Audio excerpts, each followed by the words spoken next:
Back racing again last night, this time in the Super League Triathlon Club Championships and on my favourite course on Zwift of the Downtown Dolphin. Experienced some sticky watts just before the start where I've tried to ramp up my power, but it's kind of stuck a bit lower than it should be. This has started occurring in the last couple of weeks on my turbo, so I'll have to look into that in a bit more detail, but it didn't impact me too much during this race. There's only a single category of riders in these Super League races, which means that everybody starts off together and essentially just means there's one big massive group that rides for the majority of the race together. You tend to see less breaks and groups forming, particularly in the early part of these type of races. So because of this, there was no real tactics taking place early on.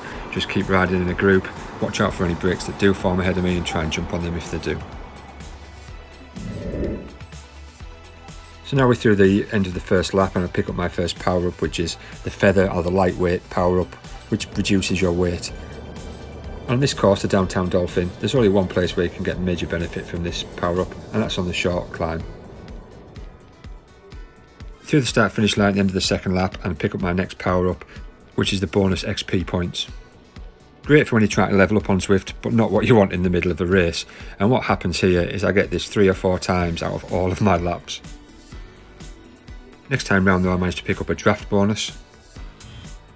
And my strategy for using this on this lap was to use it just before the climb to have a slight recovery, bring the heart rate down before we start the work up the hill. Next lap we get the bonus XP again. And the following lap we get a draft bonus again. However, this time round we're a bit further into the race, so I decided to use the drafting bonus to recover after the climb rather than before it. It just gives you a chance to sit in the pack and get a bit more recovery before the start of the next lap. Start of lap 7, we get the same bonus again, and so we go with the same strategy again. However, this lap I start the boost a little bit later, just to give me a bit more recovery later on towards the start finish line. Lap 8, I get another really useful XP point boost. And then on lap 9, I get the aero boost, which is ideal for a sprint finish. However, I've got 2 laps to go. So this is where my thought process went. Bearing in mind how many XP points I've had in the previous number of laps, I decided to save this aero boost right for the finish and go the whole lap on lap 9 without using any boost at all.